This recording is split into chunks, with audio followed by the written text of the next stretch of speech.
Dak looks ready to go. Dak looks ready to go. I mean, and players always look ready to go. I mean, they always look ready to go.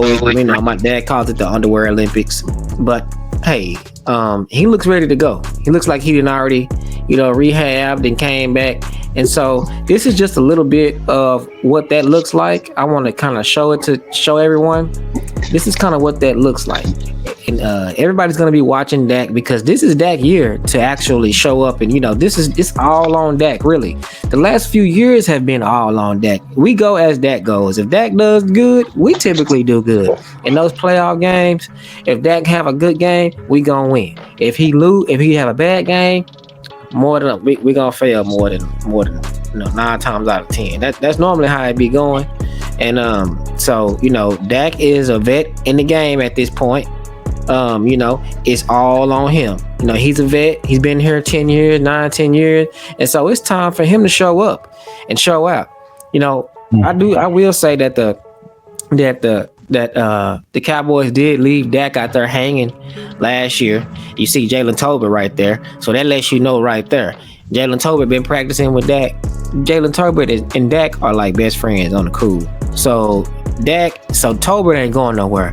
And Tolbert is going to be, I think he should be our 4th receiver. If you're on a good team, he should be your 4th receiver. But I really think that Tolbert is going to step up again.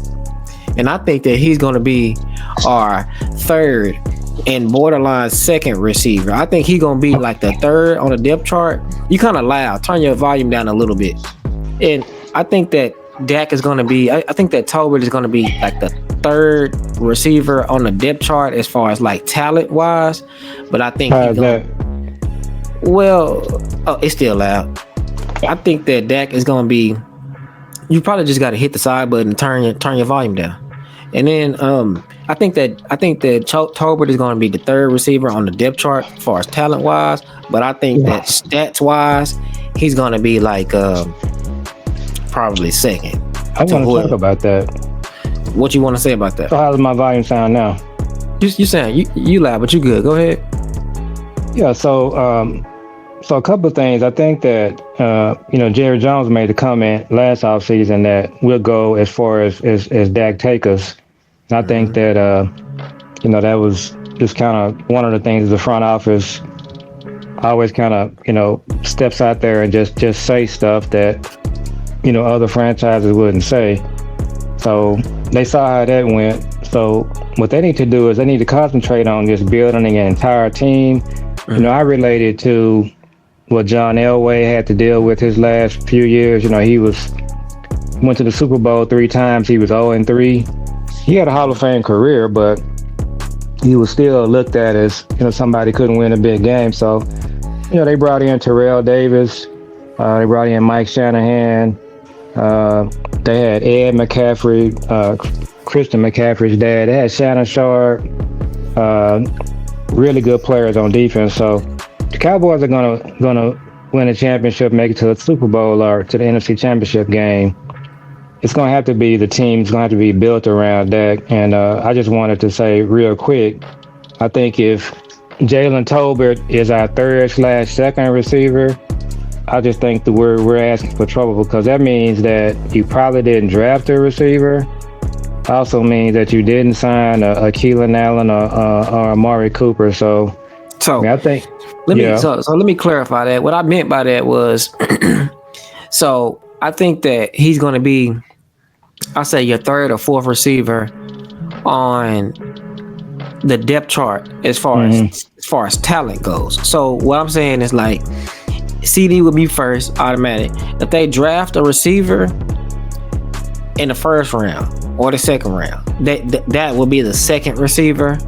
And then Tolbert will be your 3rd receiver or your 4th receiver. But I think that he's going to be the 2nd receiver when it comes to stats. So what I'm saying is, like, I think that as far as talent, he's not going to be good as a 2nd and 3rd receiver. But because of what we're looking at right here, the fact that he be with Dak 24/7 and him and Dak chemistry is like it is, as far as stats goes, he's going to be just as good as far as stats goes as the other receivers. He'll have 1,000 yards receiving or close to it, 800 yards. He'll have something like 800 yards receiving.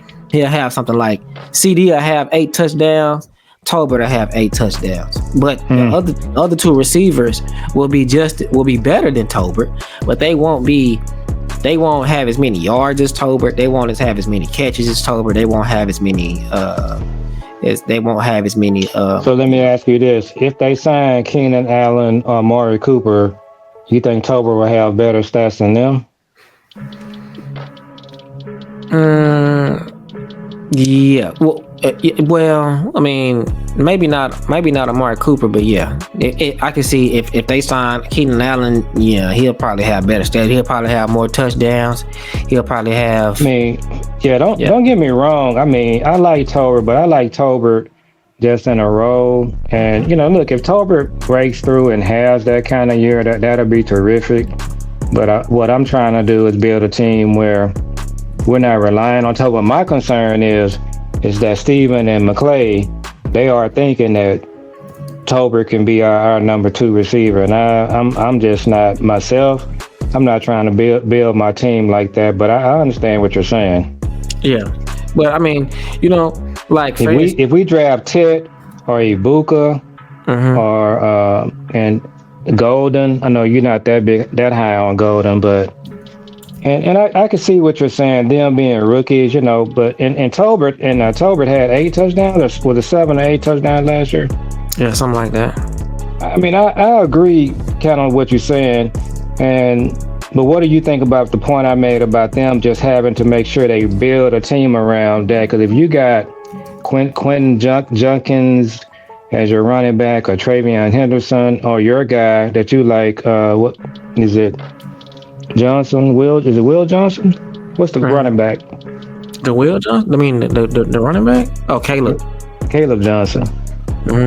So that's your running back, and then you can double dip at running back. We're gonna talk about the draft here in a minute, but I just think that recipe right there, they need to get out of the thing where they're just saying that everything is centered around Dak. That's what the Broncos did with Elway, and then once they kind of got out of that mode.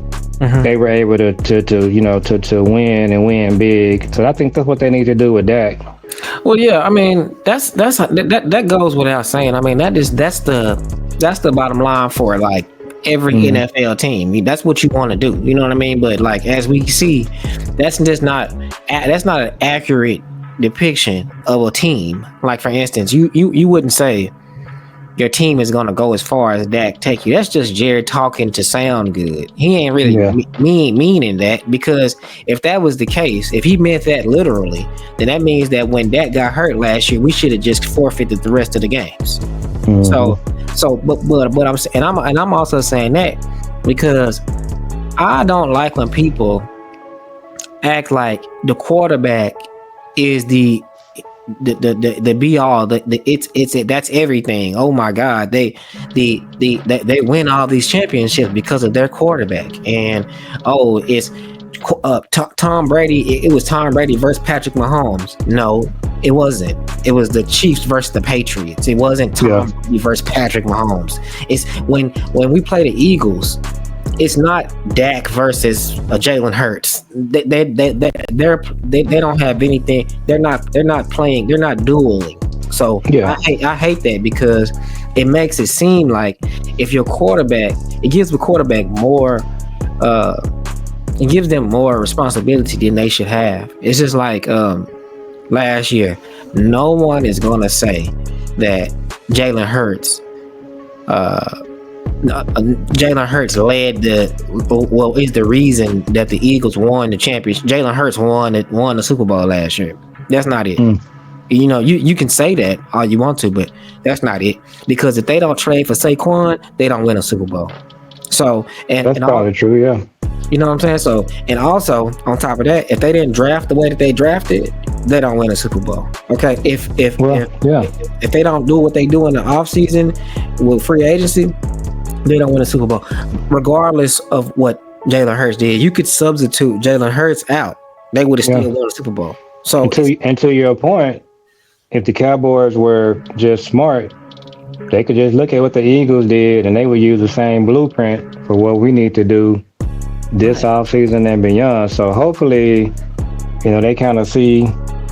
And I really think myself, the team the Eagles put together, I think we can make a few moves and we could kind of get in the ballpark, especially with the receiving thing, with the running back.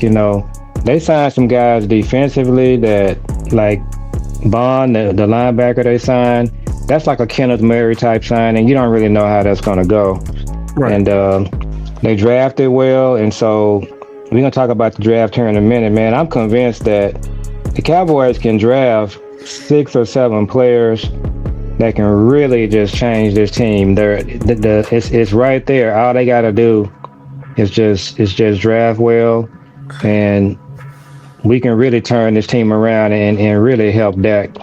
Okay, and before we go there, we can go to the draft next. And before we go there, let's finish up what we were talking about with Dak. So Dak looking ready to go. What do you think? In our reality, let's just say that the Cowboys draft well, get Dak a receiver, get him a good running back. Do you think that Dak is good enough to get us over the hump and get us postseason victories? And do you think that Dak is the guy that can get it done for us? Being that this is his 10th year, he's in that mode to where he kind of figured out the game, like Romo did. Kind of, how he's, in my opinion, he is an all-pro. So how do you feel about that before we switch? I think that if he has the type of season that he had in 23, when he really could have been the MVP, I don't see no reason why he can't go back to that. And the key thing, as I said, this team, if they just, add some more pieces, they could really be a better team overall. So I think he absolutely can do it. What we don't want to have is just that, you go into a game offensively and the opposing defense is just saying, we're going to stop CD, we got them. We're going to, they have no running game, so everything is on Dak. So I think that if Dak can just be a piece of the puzzle and be in that John Elway role and quiet as kept, that's really what Troy did, to be honest. Troy, he was very accurate. He was timely. But, Troy didn't go into games and just put up hellacious stats. The kind of stats that are you still there? Yeah, I'm here. Okay. The kind of stats that Tony Romo and Dak are putting up, Troy didn't do that. Troy was just real efficient. He made the plays when he had to. Can Dak do that? He absolutely can. Okay. And I agree with that. I agree with that 100%.